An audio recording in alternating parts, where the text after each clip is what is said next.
যেটা তারেক রহমানকে ভালোবাসা, এটা আমাদের দলের একটা বড় শক্তি। আমরা সবসময় চেষ্টা করি প্রেসিডেন্ট জিয়া থেকে শুরু করে দেশের জন্য কিছু করা, কল্যাণ করা। আমাদের প্রেসিডেন্ট জিয়া আপনারা জানেন যে সময় দেশের সবচেয়ে খারাপ অবস্থা ছিল, সেই সময় তিনি সামনে আসছেন। 1971 সালে স্বাধীনতা যুদ্ধের ঘোষণা দিয়েছিলেন তিনি, তাই না? ওইটাকেও তারা পাল্টায় দিতে চাইছে। জিয়া নাকি স্বাধীনতার ঘোষণা দেয় না, এইসব মিথ্যা কথা তারা প্রচার করছে, তাই না? এবং সেই প্রেসিডেন্ট জিয়া পরবর্তীকালে তিনি দেশের কল্যাণের জন্য এমন কতগুলো কথা কাজ করতেন যে কাজগুলো আমরা এখনো বুঝতে পারি না।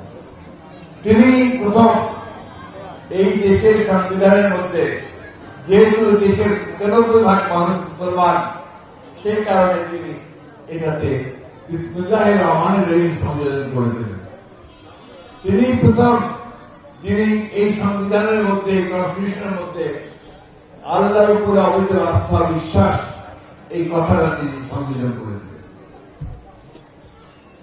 তিনি প্রথম যিনি সমস্ত রাজনৈতিক দলগুলোকে রাজনীতি করার সুযোগ দিয়েছিলেন, বহুদলীয় গণতন্ত্র চালু করেছিলেন, তাই না?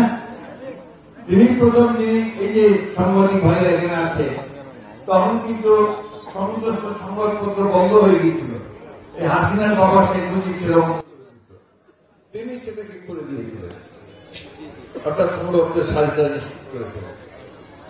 এই যে গার্মেন্ট ফ্যাক্টরি, আপনার শুনুন না, আমাদের সরকার কম করে, বেশিরভাগ মেয়েরা গার্মেন্টস ফ্যাক্টরিতে কাজ করে, শুনছেন না?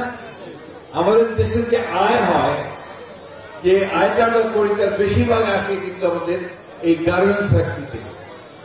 সেটাও কিন্তু শহীদ প্রেসিডেন্ট জিয়া রহমানের শুরু করা। এই যে বিদেশে লোক যাওয়া, আপনার সৌদি আরব, ওমান, তারপরে আপনার দুবাই, এই সমস্ত অঞ্চলের লোক দিয়ে তারা কাজ করে দেশে টাকা পাঠায়, এদেরকে বলে রেমিটেন্সের টাকা আসে, ওটাও কিন্তু আমাদের দেশের একটা খুব বড় আয়। এটাও শহীদ প্রেসিডেন্ট জিয়া রহমান শুরু করছে। অর্থাৎ ভালো কাজগুলো তিনি সব শুরু করেছেন। আর আমাদের দেশের যে বেগম খালেদা জিয়া, তিনি যখন আসলেন, তিনি কি করলেন? তিনি মেয়েদের লেখাপড়ার জন্য ক্লাস 10 পর্যন্ত বিনা বেতনে লেখাপড়া করতে পারবেন, সেই সুবিধা তিনি ঠিক করে দিচ্ছেন। যার ফলে আজকাল আমাদের মেয়েরা অনেক বেশি পড়াশোনা করে, তাই না? পড়াশোনা করে তারা চাকরি বাকরির সুযোগ সুবিধা পাচ্ছে। প্রিয় বন্ধুগণ, আওয়ামী লীগ গত 15 বছরে আপনাদের এই ঠাকুরগাঁতে, ঠাকুরগাঁ সদরে দুইটা ভাগ করে ফেলছে। একটা ভাগ হচ্ছে আওয়ামী লীগ, আর একটা ভাগ হচ্ছে বিএনপি।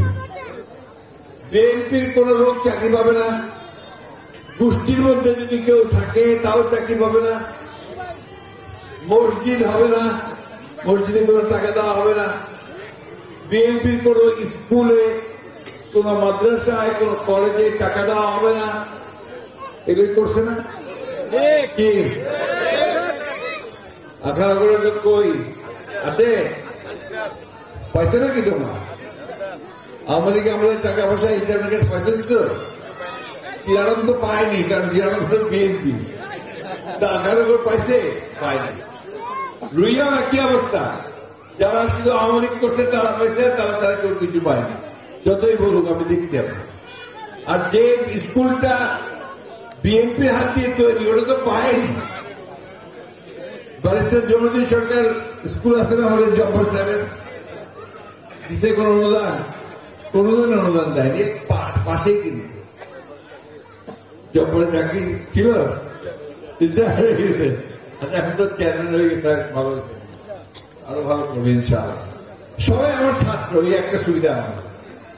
আমার সুবিধাটা হচ্ছে যে আমি যখন কলেজে শিক্ষকতা করেছি, সবাই আমার ছাত্র। এই একটা সুবিধা আমি আমার রাজনীতিতে পেয়েছেন, তাদের প্রতি কৃতজ্ঞ। এই দলটাকে তারাই করতেছে, তারাই চালাচ্ছে, যে পয়গাম বসে আছে, তুইন বসে আছে, হামিদ তামিদ তাহান্দু, সব আমার ছাত্র, মাসুদ, ওরাই কিন্তু এই দলটা এখন চালায়। আমি তো আপনার আউটসাইডার রয়েছি, এখন মাঝে মাঝে আসি, যাই গিয়া, তাও অল্প দিন, আপনাদের সঙ্গে দেখাও হয় না আমার, ঠিক না? সারা দেশে বিএনপির কাজ করতে গিয়ে আপনাদের সঙ্গে আমার এই একটা বিচ্ছেদ হয়েছে। বিচ্ছেদ হইতে নাকি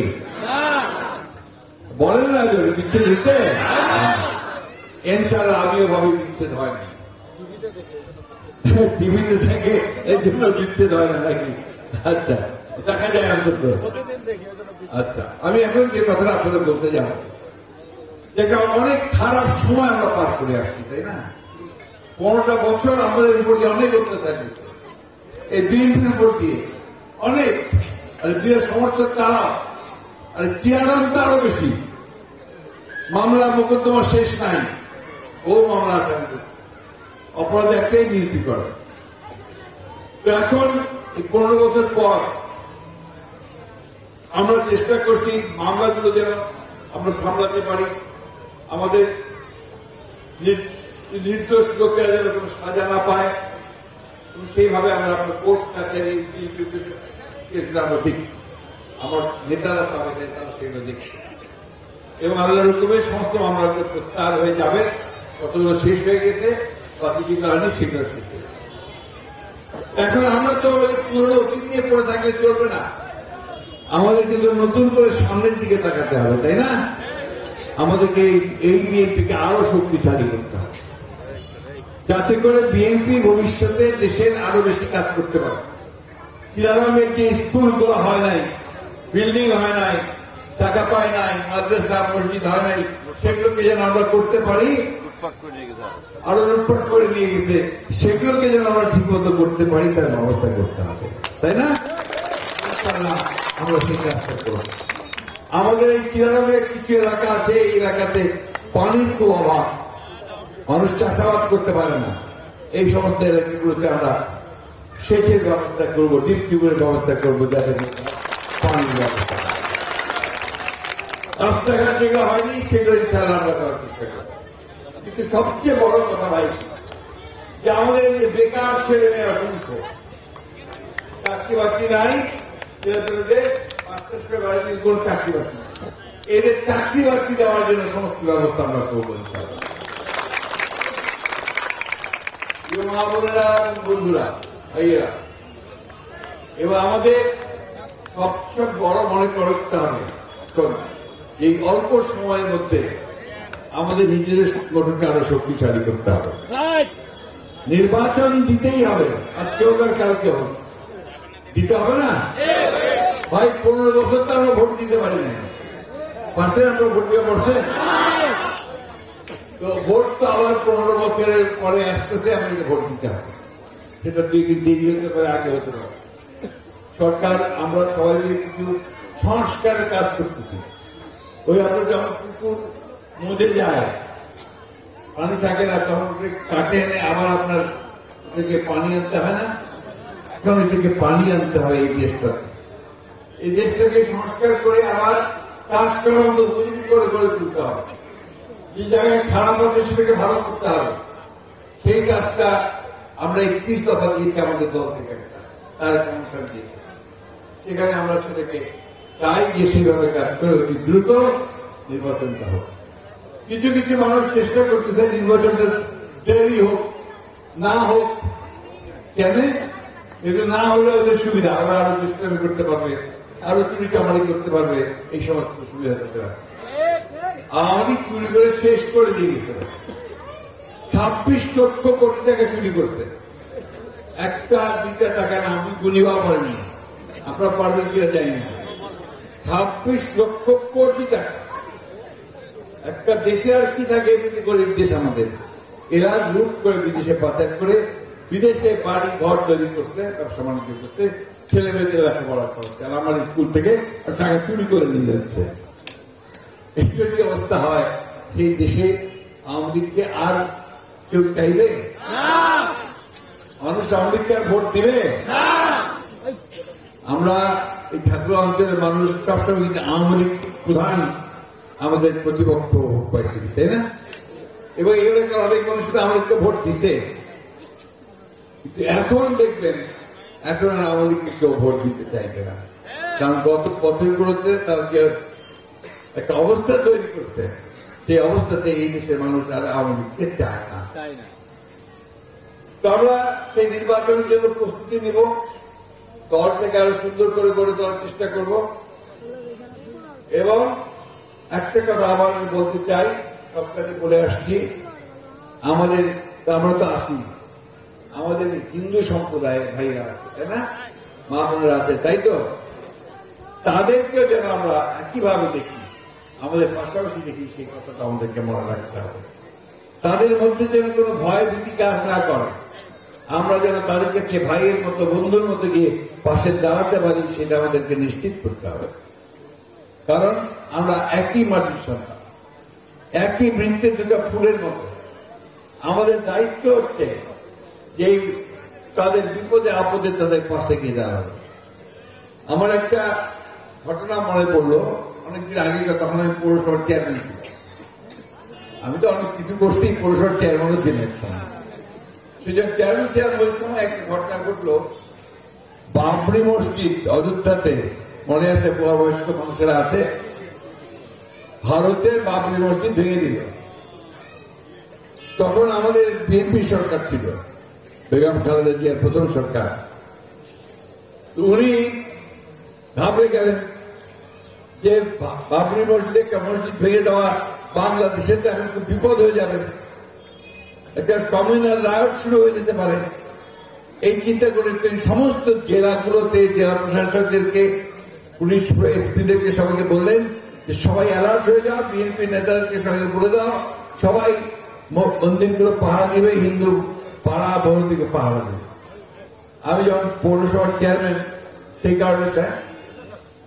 সেই কারণে আমাকে তখন ডিসি সাহেব ছিলেন একজন চাকমা ডিসি, আপনাদের মনে থাকতে পারে, উকোজেন, খুব ভালো মানুষ ছিলেন। উনি আমাকে ফোন করে বললেন যে মির্জা সাহেব, আমি তো নিজেই অমুসলিম, আমি কিছু বলতে গেলে তোকে আরো বড় বিপদ হয়ে দাঁড়াবে, আপনি একটু আসেন, অনেক রাত্রি, একটু আসেন, আপনি আমাকে সাহায্য করেন। আমি রাত্রি গেলাম তার বাসায়, আমাকে বললেন যে আমি এখন কি করতে পারি। তাই বলে আপনি কাজ করেন, কালকে ইতিমধ্যে জামাতে ইসলাম আবার মিছিল বের করছে যে তারা প্রতিবাদ মিছিল বের করবে। মসজিদ ভাঙার পর মিছিল বের করা মানে কি? ওটা একটা ভয়ঙ্কর ব্যাপার না? মিছিলটাকে ঠেকানো যাবে? ঠেকানো যাবে, ও অনেক খারাপ কাজ করে ফেলবে, তাই না? তো তখন আমি বললাম যে কালকে তো শুক্রবার আছে, আপনি আজকে রাত্রে পারলে আজকেই আমাদের মৌলানা তমজুদ্দিন সাহেবকে একটু তুলে নিয়ে আসেন, আমরা ওনাদের সঙ্গে একটু পরামর্শ করি। মৌলানা তমজুদ্দিন সাহেবকে রাত্রেই তুলে আনা হলো ডিসির বাসায়। উনি সব শুনে বললেন যে আপনি চিন্তা করবেন না, আমি এটা হ্যান্ডেল করতে পারবো। উনি যখন পরামর্শ দেন যে কালকে সকাল 10টার মধ্যে আপনি সমস্ত ইমামদেরকে ডাকেন, মসজিদের যারা ইমাম আছে সেই ইমামদেরকে ডাকেন, আমি তাদের সঙ্গে কথা বলবো। আর আমি যেহেতু পৌরসভার চেয়ারম্যান, আমাকে বলি আরো তুলে থাকবা। সবাইকে ডাকলেন, ডেকে দরজা বন্ধ করে 10টার সময় তিনি সবাইকে বললেন কালকে যেন কোনো মিছিল না হয় সেই ব্যবস্থা আপনাদেরকে করতে হবে। আপনাদের বয়ানের মধ্য দিয়ে যে ওয়াজ করবেন খুতবার আগে, সেই ওয়াজের মধ্যে এমন ভাবে বলতে হবে যে এটা করাটা আমাদের খুব অন্যায় কাজ হবে। আমাকে বললেন তুমিও পরামর্শ দিয়ে চলে আসো নামাজ পড়তে। আমি পরামর্শ দিয়ে নামাজ পড়তে। তো মৌলানা তমজুদ্দিন সাহেব প্রথমে অযোধ্যা বাবরি মসজিদ ভাঙার খুব প্রতিবাদ করলেন, অন্যায় বললেন। তারপরে তিনি বললেন কিন্তু আমরা কি তাই করবো, ওরা যা করছে আমরা কি তাই করবো। তারপরে উনি বললেন যে কোরআন শরীফে খুব পরিষ্কার করে বলে দেওয়া আছে যে আমানত যারা খেয়ানত করে তারা মুসলমান না। আর হিন্দু সম্প্রদায় যেহেতু আমাদের মাইনরিটি, সংখ্যালঘু, তারা হচ্ছে আমাদের কাছে আমানত। তাদের কোনো কিছু নষ্ট করা হচ্ছে না, খেয়ানত করা হবে। সুতরাং আপনারা এই অন্যায় কাজে, এই অনইসলামিক কাজে, আল্লাহ যেটা মানা করছে সেই কাজে কেউ যাবেন না, পরিষ্কার করে বললেন।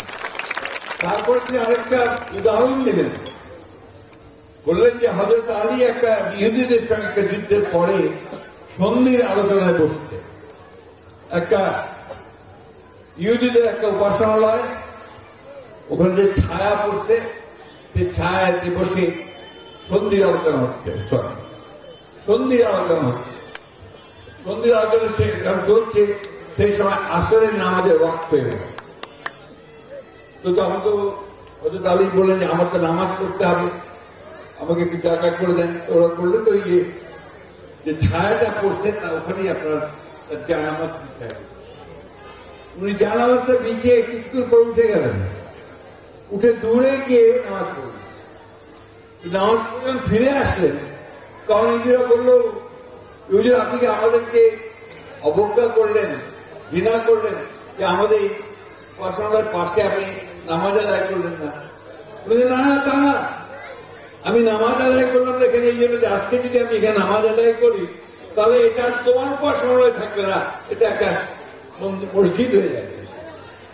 এই যে ইসলামের ব্যাপারটা, এই যে ইসলামিক যে আপনার ধ্যান ধারণা এবং আমাদের পবিত্র ইসলামে যে সমস্ত কথাগুলো বলা হয়েছে, অন্যের ধর্মের প্রতি সম্মান, অন্যকে আঘাত না করা, অন্য ধর্মের কোনো ক্ষতি না করা, এটা কিন্তু আমাদের ধর্মের সবচেয়ে বড় একটা শিক্ষা এবং আমাদের একটা দায়িত্ব। তাই আমরা যেটা বলতে চাই, আজকে আমাদেরও এইখানে এই সময় আমাদেরকে হিন্দু ভাইদের পাশে দাঁড়াতে, তারা তাদের যেন তারা নিরাপত্তার অভাব না করে এবং তারা যেন কখনো ভয় না পায়, দায়িত্বটা আমাদের। যাই হোক, বক্তব্য দীর্ঘ করবো না ভাই, আমি শুধু বলি এখন আমাদের সামনে দুইটা জিনিস, একটা হচ্ছে সংগঠনকে আরো শক্তিশালী করা আর নির্বাচনের জন্য প্রস্তুত হওয়া। নির্বাচন আমাদের করতেই হবে এবং সেই নির্বাচন আমাদের জয়যুক্ত করতে হবে। বিএনপিকে সরকারে আনতে হবে, বিএনপি ছাড়া এই দেশকে রক্ষা করা যাবে না, খুব পরিষ্কার কথা। বিএনপি পারবে একত্র রক্ষা করতে। তাই আসুন আজকে আমরা সবাই এই শপথ নেই যে যারা আমরা বিএনপি করি তারা তো করি, যারা করি না তারাও আসেন, বিএনপির সঙ্গে যুক্ত হন। আমি হিন্দু ভাই বন্ধুদের আমি অনুরোধ করবো আপনারাও আসেন, আমরা একসাথে দল করি, একসাথে একটা দেশ গড়ে তুলি, বাংলাদেশের সত্যিকার অর্থেই একটা সুখী সমৃদ্ধ বাংলাদেশ গড়ে তুলি। আমাদের নেত্রী দেশনেত্রী বেগম খালেদা জিয়া, তিনি অসুস্থ আছেন, আপনারা সবাই তার জন্য দোয়া করুন যেন সম্পূর্ণ সুস্থ হয়ে যান। সুস্থ হয়ে তিনি হয়তো খুব শীঘ্রই দেশে ফিরবেন। আমাদের নেতা তারেক রহমান সাহেব, তিনি যেন খুব শীঘ্রই দেশে আসতে পারেন, আমাদেরকে নেতৃত্ব দিতে পারেন। আর করুণাময় আল্লাহ তাআলার কাছে আমরা সেই দোয়া চাই। আর সব শেষ কথা হচ্ছে যে আমরা এমন কিছু করব না যাতে জনগণ আমাদের উপরে ক্ষুব্ধ হয়, এটা ভাই মনে রাখবেন একটু। এই কিছু কিছু মানুষ আছে যারা বিএনপি নাম ভাঙায় কিছু কিছু খারাপ কাজ করার চেষ্টা করে, সেটা আমরা করতে দিব না।